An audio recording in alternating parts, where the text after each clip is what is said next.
আজিৰ এই বিশাল ইলেকশনৰ সভাপতি সাহেব মঞ্চে উপস্থিত আমাৰ ইউডিএফ দলৰ বিভিন্ন স্তৰৰ নেতাসকল, সভানেত্ৰীসকল, আই মাতৃসকল, ওলামায়ে কিৰাম, নজওয়ান ভাই, প্ৰেছৰ বন্ধুসকল আৰু প্ৰশাসনৰ ভাইসকল, এইবাৰ যুদ্ধটো অসমৰ ইলেকশ্যনত যুদ্ধটো আৰ পাৰ যুদ্ধ হ'ব লাগিব। আপোনালোকে বিচাৰে নি আৰ পাৰ যুদ্ধ?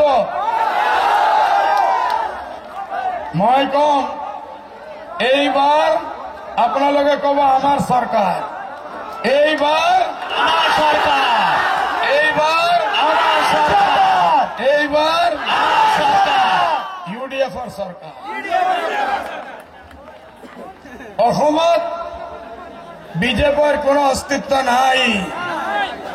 যিমানেই কওক ডাঙৰ ডাঙৰ সপোন দেখি আছে, মুংগেৰী লালকে হাসিল সপনে।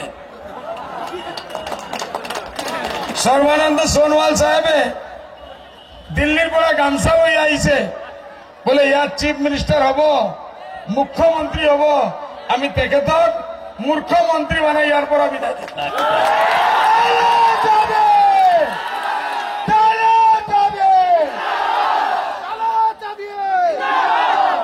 বিজেপিয়ে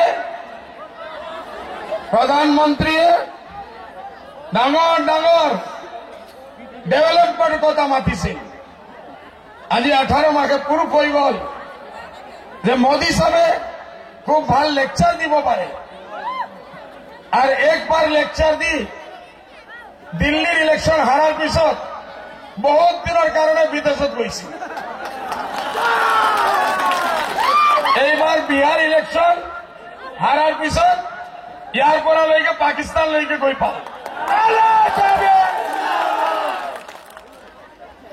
मैं देखे तो कोई असू प्रधानमंत्री जी, आप बाहर के प्रधानमंत्री अच्छे हैं, हिंदुस्तान के लिए अच्छे नहीं हैं। आप बाहर में जाके प्रधानमंत्री बन जाइए। हमारा অসমৰ মানুহে আর ভারতবর্ষের মানুহে দ্বিতীয়বার আপনার চান্স নিদিয়ে কেন আপনি গাদ্দির পর আপনার টাইমই নাই। আপনি বাহিৰত গৈ লেকচাৰ দি থাকক আৰু ডাঙৰ ডাঙৰ লেকচাৰ কৰি প্ৰগ্ৰাম কৰি থাকক। এইবাৰ আমি অসমৰ পৰা দিল্লীয়ে যেনেকৈ আপোনালোকক বিদায় কৰিছিল, ঝাড়ু মাৰি চাফাই কৰি দিছিল। তাৰ পিছত বিহাৰে আপোনালোকক বিহাৰৰ পৰা বিদায় দিছে। এইবাৰ আমি অসমৰ পৰা আপোনালোকক বিদায় দিয়াৰ পিছত গোটে ভাৰতীয় জনতা পাৰ্টি, বিজেপি, আৰএছএছ, বিশ্ব হিন্দু পৰিষদ ভাৰতৰ পৰা বিদায় দিব লাগিব। এতিয়া ইসকলৰ হাতত কোনো এজেণ্ডা নাই। আকৌ একবাৰ সেই মন্দিৰ মছজিদৰ মাতটো উঠাইছে। অযোধ্যাত গৈ পাথৰ ৰাখি জমা কৰি আছে। এইটো আপোনালোকৰ লাভ নহব। প্ৰাইম মিনিষ্টাৰে যে ডেভেলপমেণ্টৰ কথা মাতিছিল, সেইটোই আপোনালোকে মাতি থাকক, পहिले কিছু কৰাৰ চেষ্টা কৰক। ভাই অসমত আহি কি মুখে আপোনালোকে ভিট খুজিব? प्रधानमंत्री जी, आपने कहा था हमको जिताइए, हम यहां से बांग्लादेशियों को फेंक देंगे उठा। আমার অসমত যদি একজনও বাংলাদেশী থাকে, আমি তো এইজন থাকিবলৈ বিচৰা নাই, ই যাবই লাগিব। पहले आपने कितना बांग्लादेशी को फेंका? अपनी प्राइम मिनिस्टर होवार पिছত सुषमा स्वराजक बांग्लादेशक पठाइছে। নিজে বাংলাদেশত গৈ এগ্রিমেন্ট কৰি আমাৰ মাটি বাংলাদেশক দিয়াইছে। মানুহ বিদায় কৰাব পৰা নাই, বাংলাদেশক মাটি দি দিলে। বৃহৎ নদীবান তেখেত কৈছিল, बोले हम होने नहीं देंगे। ইলেকশন জিকাৰ পিছত প্ৰথম প্ৰগ্ৰাম লৈছে অৰুণাচল প্ৰদেশৰ যে বৃহৎ বান্ধ হব লাগে। এইসব কথা আমাৰ মানুহে লক্ষণ কৰি আছে, আমি দেখি আছো আপোনালোকে কোনফালে গৈ আছে। এইকাৰণে ভাই এইবাৰ অসমত কংগ্ৰেছৰ ৬৮ বছৰ ৰাজত্ব আপোনালোকে দেখিছে না দেখা নাই? আমি সিসকলক ভোট দিছো, সিসকলে আমাক ভিকাৰী বনাইছে। পেটত ভাত নাই, গাত কাপড় নাই, থাকাৰ ঘৰ নাই। সিসকলক মন্ত্ৰীসকলৰ ঘৰত কুকুৰ মেকুৰ থাকে, সেইটো ১ লাখ ১.৫ লাখ টকাৰ ঘৰ হয়, আৰু আমি গৰীব মানুহৰ ১০,০০০ ৫,০০০ টকাৰ চনৰ ঘৰ নাই। সেইটোও সিসকলৰ ভাল নালাগে, এইটো সিসকলৰ ভাল নালাগে। ইন্দিৰা আৱাস আই ঘৰ, এটা ঘৰৰ কাৰণে সিসকলে ১৫,০০০ ২০,০০০ টকালৈকে কমিশন খাই আছে এই কংগ্ৰেছী ভাইসকলে। অসমৰ উন্নতিৰ কোনো মাত নাই।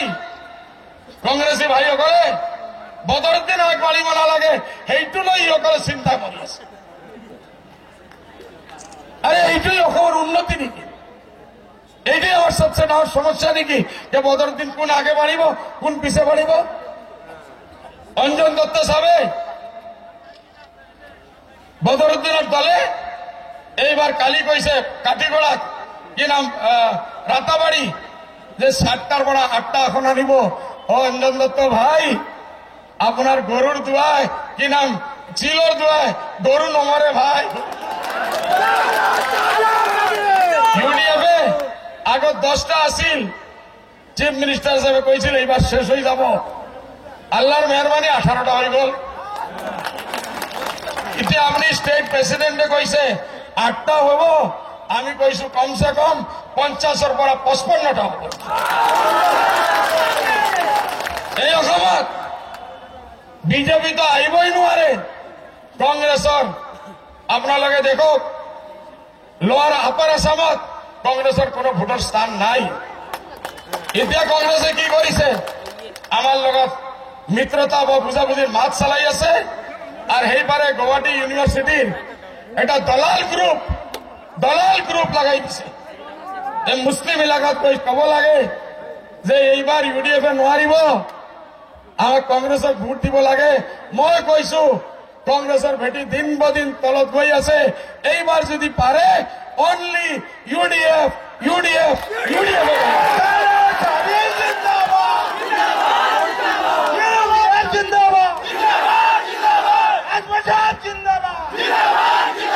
কংগ্ৰেছী লিডাৰসকলে এই বুজাবুজিৰ বিৰুদ্ধে কৰি আছে।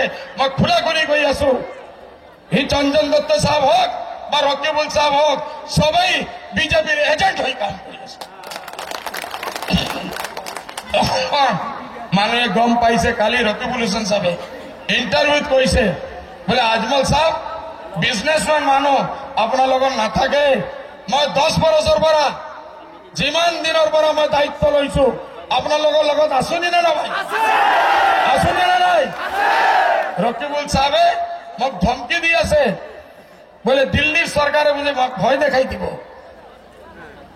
আমি আল্লাহর ভয় করু, কোন রকিবুল হোসেন সাহেব, কোন বিজেপি, কোন আরএসএস এর ভয় নকরু, আল্লাহর উপরে আস্থা করি। কাফন পিন্ধি আমি ময়দানত নামিছো।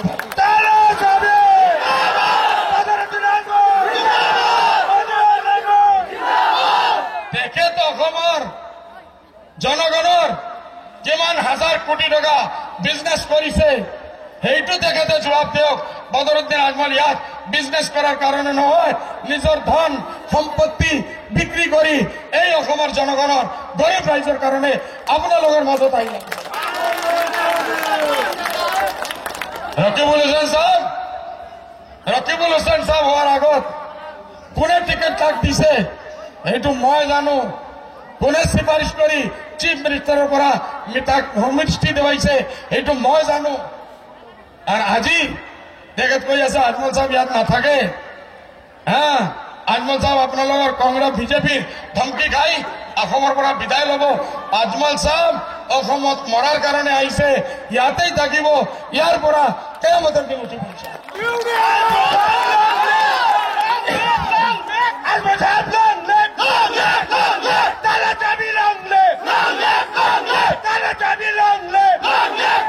ভাই আমাৰ সমস্যা কি? আমাৰ সমস্যা হল আজি এই কংগ্ৰেসীসকলে বনাইছে ডি ভোটাৰৰ সমস্যাটো আমাৰ আগে নাছিল। এজনো বাংলাদেশী ইয়াত থাকিব নালাগে, সেইটো ইউডিএফৰ পলিচি। একজনে যদি থাকে, মই দিল্লীৰ হোম মিনিষ্টাৰক কৈছো শুট এট সাইড কৰক, আপোনালোকে বৰ্ডাৰে গুল্লি মাৰি শেষ কৰক। আমাৰ নালাগে। আমি কি পাগল নেকি? আমাৰ নদী ভাঙ্গা মানুহৰ নিজৰ 50-100 বিঘা মাটি আছিল, আজি 1 বিঘা মাটি নাই। ভাইয়ে ভাইয়ে মাটির কারণে মরি আছে। আমি বাংলাদেশের পর পানি আনি রাখে। আমি কি পাগল? আপনার লোক পাগল হয়েছে, পাগলের নিচিনা বক্তৃতা দিয়ে আছে। এতিয়া এক ধারে এনআরসি আমি সবে ওয়েলকাম করিছো। আমি এনআরসি ওয়েলকাম করিছো না ভাই? হাত উঠাই কক আপনার লাগে নি না লাগে? এনআরসি ইমান ভাল করে গৈ আছে। এতিয়া বিজেপিৰ ইশারায় হোক আর কংগ্রেসের ডাঙর ডাঙর মন্ত্রীসকল কেনে সদায় সিসকলে এই ব্লেকমেইলিং আমার মুসলমান মানুষ করে রাখিছে। একফালে পুলিশক কয় যাও নোটিশ দিয়া, কত আহিব? আমি রাজত্বত গদ্দিত আমি বহি আছো, আমার ওচৰত আহিব, আমি এই টাইমত কৈ দিম যেতিয়ালৈকে আমি আছো আপোনালোকৰ কোনো ধাৰাশাস্তি নহব। এই বাংলাদেশী মানুহৰ রক্ষণাবেক্ষণে কোনে দি আছে? কংগ্রেস গভর্নমেন্টে দি আছে। ভাই আমি এটা কথা সাফ স্পষ্ট করে দিও যে এই নোটিশৰ ধমকি আপোনালোকে দিব নালাগে।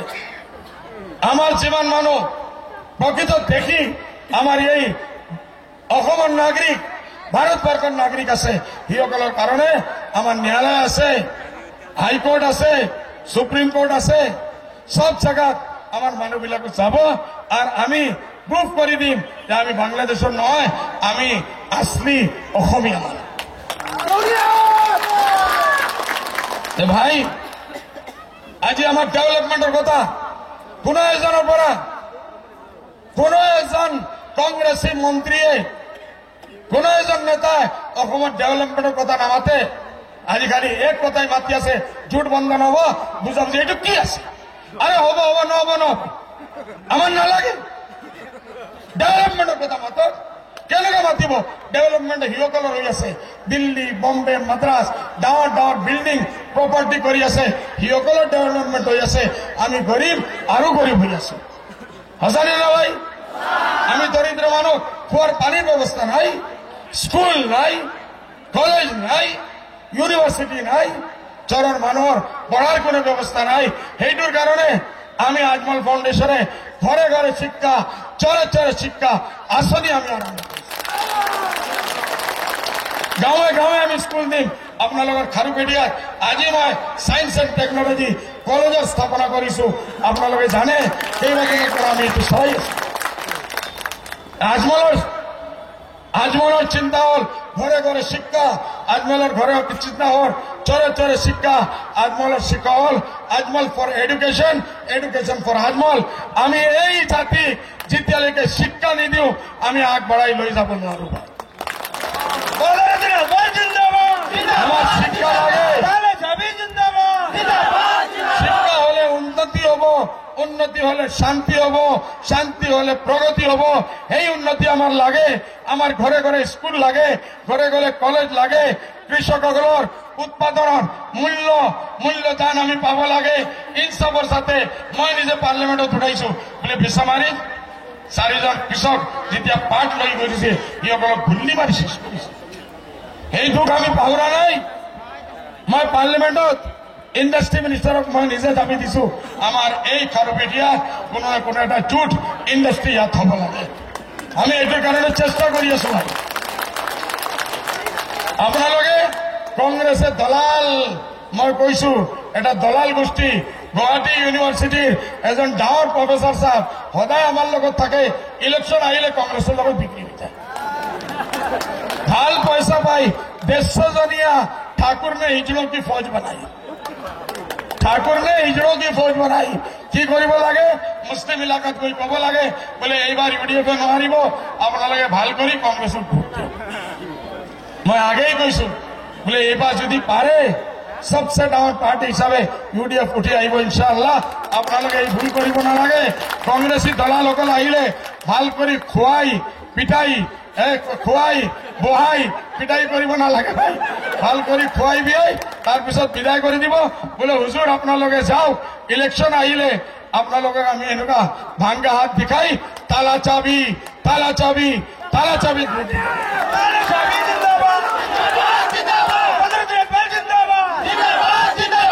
এতিয়া ভাই আপোনালোকে এটা কথা কওক, ইলিয়াস আলী সাহেবে আর কংগ্রেসে এইবার এই সমষ্টিত যোৱাবাৰ আমার ক্যান্ডিডেট মুজিবুর রহমান মাত্র 2300 ভোটে হারিছে না 2800 ভোটে 2800 ভোটে হারিছে। আর এটো মেকিং হয়েছিল হারোয়া হয়েছিল। হ্যাঁ 1 মিনিট ইলিয়াস আলী আর কংগ্রেসের মহলৰ পৰা বোলে নতুন মানুহ লাগে, কেনে নতুন মানুহ আহিলে জিকিব নোৱাৰিব। সেইটোৰ কাৰণে ইসকলে কৈ আছে আপোনালোকক মুজিবুৰ ৰহমান সাহেব লাগে না ভাই?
বহুত ডাঙৰ মানুহ 1 মিনিট আমি NRCৰ কাৰণে তেখেতক আনিছিলো। মোৰ আশা আছে আপোনালোকে আৰু 10 মিনিট মাত্ৰ ধৈৰ্য ধৰক, কেউ যাব নালাগে। আমি আমাৰ ইঞ্জিনিয়াৰ বাতিল সাহেবক মাতি আছো, তেখেতে NRCৰ বিষয়ে আপোনালোকক কিছু দুই কথা কব। আপোনালোকে কেউ যাব নালাগে, ধৈৰ্য ধৰি ৰাখিব। এইবাৰ আকৌ একবাৰ কওক, এইবাৰ UDFৰ চৰকাৰ। আমি বেশি থেকে বেশি ভোট লই, বেশি থেকে বেশি সিট দখল করি এইবার UDF সরকারের কারণে আইছো।